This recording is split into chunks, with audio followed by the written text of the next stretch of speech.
Bonjour tout le monde, aujourd'hui je vous retrouve pour une vidéo qui va sûrement beaucoup vous intéresser. Comme l'indique le titre juste en dessous, c'est tout simplement comment j'ai fait pour prendre 6 cm de cheveux en seulement 3 mois, ce qui est pour moi personnellement énorme puisque j'ai les cheveux qui poussent plutôt pas très vite en général. Donc tout simplement pour revenir un petit peu en arrière, si vous me suivez depuis un petit moment, vous savez qu'au début de ma chaîne j'avais les cheveux plutôt longs, je les avais en dessous la poitrine, donc c'était mon objectif. J'ai mis 2 ans et demi à les avoir au niveau du téton et je les avais un petit peu en dessous. C'était mon objectif final que je voulais. Après je les laissais pas plus longs parce que je trouve pas ça joli. Personnellement c'est une longueur qui ne me plaît pas. Et mes cheveux arrivaient à cette longueur, j'étais très contente, mais le problème c'est que c'était de la paille. Ils étaient secs, je passais la main dedans, ça s'emmêlait, c'était pas possible. En plus je suis quelqu'un qui a beaucoup de...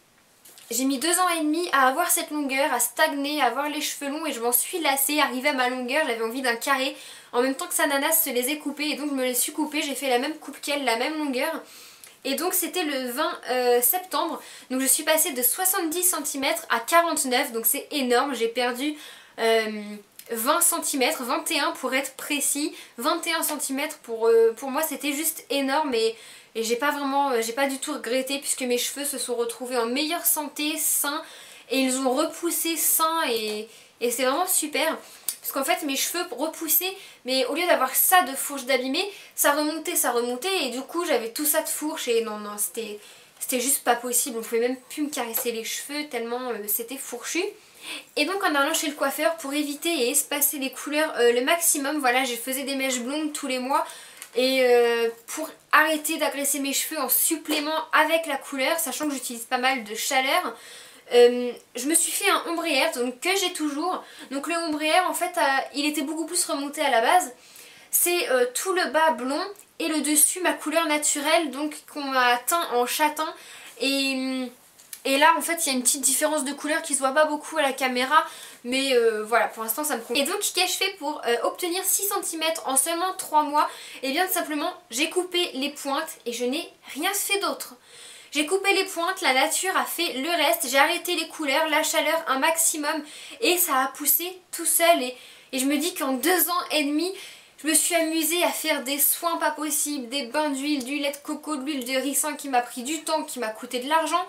Pour au final, si j'avais seulement coupé comme j'ai fait, parce que je suis partie d'un carré aussi il y a 2 ans, coupé, arrêter les couleurs, la chaleur, j'aurais mis à peine 1 an à avoir ma longueur quoi. Parce que là quand je vois comment mes cheveux ont poussé, je me dis que pour la fin de l'année, même cet été, j'ai ma longueur au niveau de la poitrine ici comme je voulais, donc c'est impeccable. Et si je change pas d'avis d'ici là. Donc les filles, ce que je peux vous dire simplement c'est de éviter un maximum les couleurs chimiques. Sincèrement j'ai vu la différence, mais là ça va faire depuis le 20 septembre que je n'ai pas refait de couleurs. Ça me manque un petit peu là, je vous avoue que j'ai un peu envie de changer, mais je ne le ferai pas, je vais essayer de me retenir. Mais mes cheveux sont vraiment en meilleure santé, je le sens, ils sont forts, ils sont épais. Et vraiment ils sont tout. Ensuite si je peux vous conseiller également c'est de limiter la chaleur. Si vous ne pouvez pas vous en passer, faites-le, mais sachez le faire intelligemment. Au lieu de le faire tous les jours, faites-le une fois la semaine et encore je trouve que ça abîme un petit peu quand même. De chaleur c'est principalement le sèche-cheveux, c'est quelque chose dont je ne peux pas me passer, le sèche-cheveux, puisque je ne supporte pas de rester les cheveux mouillés sur moi et si je les attache mouillés c'est une catastrophe. Donc je suis obligée de me sécher les cheveux à l'air chaud, sinon ça ne sèche tout simplement pas vu que j'ai les cheveux assez épais. Et voilà, c'est la seule chose que j'utilise une fois sur 2. L'hiver principalement je me les sèche, l'été je vais dehors quand il fait beau et je les laisse sécher à l'air libre. Quant au fer à lisser, je l'ai vraiment réduit et diminué. C'est simple, je l'ai noté. Jusqu'au mois de novembre je ne l'ai pas utilisé, je l'ai utilisé, j'ai eu 2 ou 3 repas de famille au mois de décembre. Je les ai lissés, je les ai bouclés à Noël, je les ai lissés au jour de l'an. Et bah c'est sûr que les cheveux lisses sont beaucoup plus jolis, ils paraissent plus longs. Et là en fait j'ai vu que ça m'avait complètement 3-4 fois de fer à lisser, ça me les a vraiment séchés. Ça fait aussi quelques mois que je n'ai pas été au coiffeur, donc je pense que j'aurais besoin d'une petite coupe. Mais je pense que le tout c'est de couper sans rien faire, couper, limiter un maximum les colorations, la chaleur. Et voilà, vos cheveux vous remercieront. Je vous avoue que moi je vois largement la différence. Mes cheveux sont beaucoup plus épais, beaucoup plus forts, brillants. Quelque chose que je n'avais pas avant, j'avais les cheveux ternes. Et maintenant je les trouve très brillants. Et donc je suis super contente puisque mes cheveux ont pas mal poussé.